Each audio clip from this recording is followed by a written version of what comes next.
So kann es aussehen, wenn man auf Komoot noch eine Mountainbike-Tour plant. Hey, jetzt scheisst es mich eigentlich an, Velofahren. Das Material ist extrem am Leiden. Liebe Mobiliar. Ich habe 2 Perlen auf meiner Stirn und sagen alles. Da ist mal ein Fuck. Oh shit! Oh oh! Fuck. Oh! Fuck! Das hat nicht gut getönt. Voll mit dem Helm gegen den Baum. Das ist der Helm, der getönt hat. Ich hatte nicht einmal Angst um den Manu. Ich habe wirklich das Gefühl, ihm wird es wahrscheinlich nichts gemacht haben, aber ich habe wirklich gedacht, die Gabel vorne, oder der Carbon von vorne vom Lenker, dass das komplett verrissen ist, dass das kaputt ist. Das war der erste Sturz. Noch am Velo, noch an mir hat es irgendetwas gemacht. Ich habe gemerkt, dass ich mit dem Helm an den Baum bin. Und was ich glaube auch gemerkt habe, der Helm hat so ein, man sieht es vielleicht, so ein MIPS oder irgendetwas Technologie. Ich habe das Gefühl, ich bin mit dem Helm drauf und das Teil hat mega viel von meinem Aufprall abgenommen. Ich dachte, jetzt können wir den Eis abbrechen. Jetzt ist der vorne quasi gebrochen. Ich meine, du bist da Mit einem rechten Tempo kommen. mit einem rechten Tempo auch voll drin rein. Weiter geht's.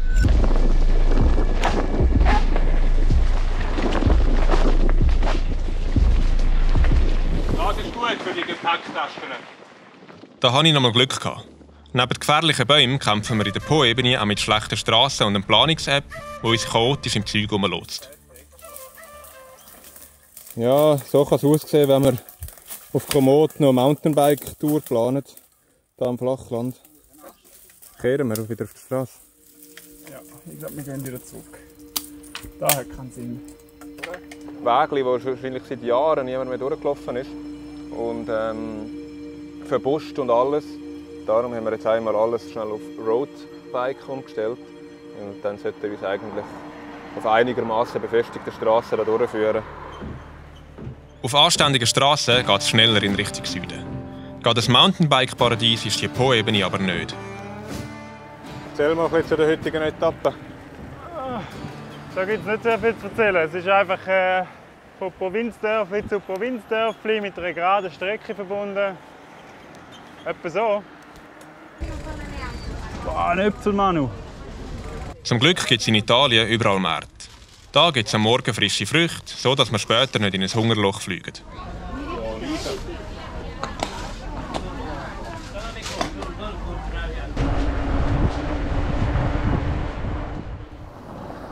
Schon ein bisschen Pain langsam.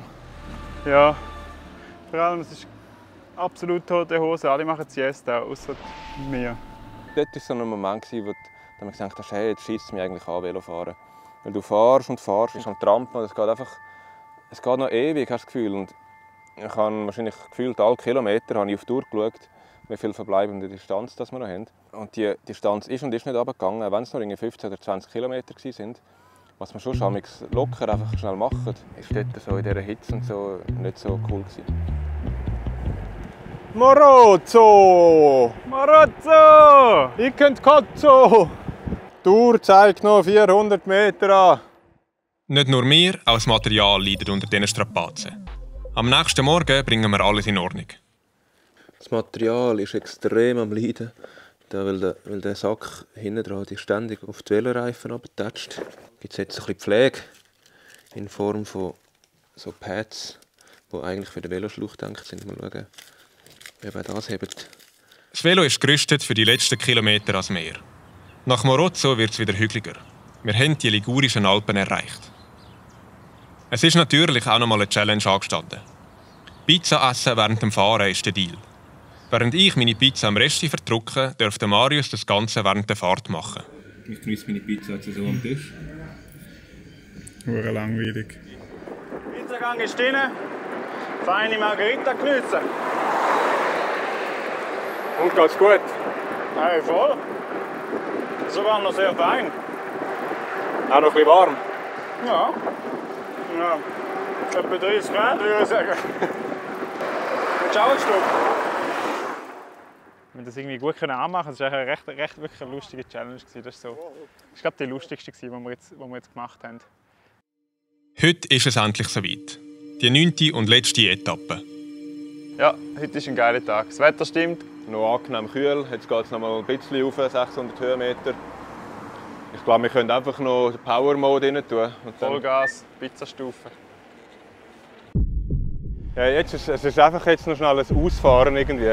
Ja, So ein Zieleinlauf, wo du eigentlich schon weißt, du hast gewonnen. es ist so wie die Champs-Élysées ab bei der Tour de France. Ja, genau. Champs-Élysées. Schau jetzt hier, der erste Shuttle. Das Bike-Mekka rund um Finale ist wirklich nur noch um die Ecke. Und keinen Kilometer weiter sehen wir es zum ersten Mal. Das Meer. Sehr, sehr geil. Geil, wie wir es machen. Das Meer. Man kann es fast nicht sehen. Es ist noch krass. Ja. Wir haben es geschafft. Wer hätte das gedacht? Ja. Ich kann es effektiv nicht recht realisieren. Ich auch nicht, es ist so surreal. Ja.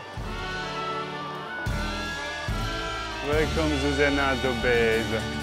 Here we go! Die ehemalige NATO-Base im Hinterland ist bekannt in der Bike-Szene und Ausgangspunkt von jensten Trails. Normalerweise lässt man sich aufschatteln oder fährt selber vom Meer dort rauf. Und jetzt sind wir selber von daheim hierher pedaliert zu dieser NATO-Base. Unglaublich. Immer noch ziemlich durcheinander und überwältigt von den Emotionen geht es zum letzten Mal auf den Trail. Der super flowige Crestino Trail schlängelt sich ab bis praktisch auf Finale. You can't take back the things you already done. No. You blame things that you do on somebody else. No. But they all see. Da vorne ist es! Es ist Wir kommen. wirklich so weit.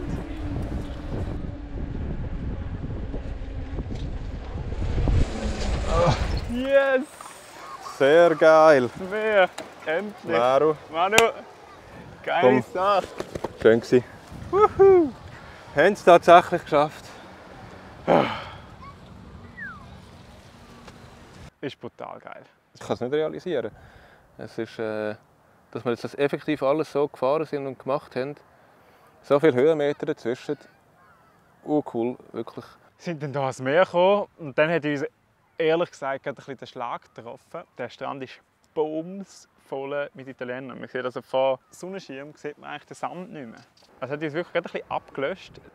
Das Meer haben wir den sonnenhungrigen Touris überlassen und haben unsere Reise nochmal Revue passiert. Noch ein paar Facts gefällig. Insgesamt sind wir 764 km gefahren, haben 13.400 Höhenmeter gemacht, über 16.000 Tiefenmeter, 12 Mal Akkus geladen und keine einzige Platte eingefahren. Nice.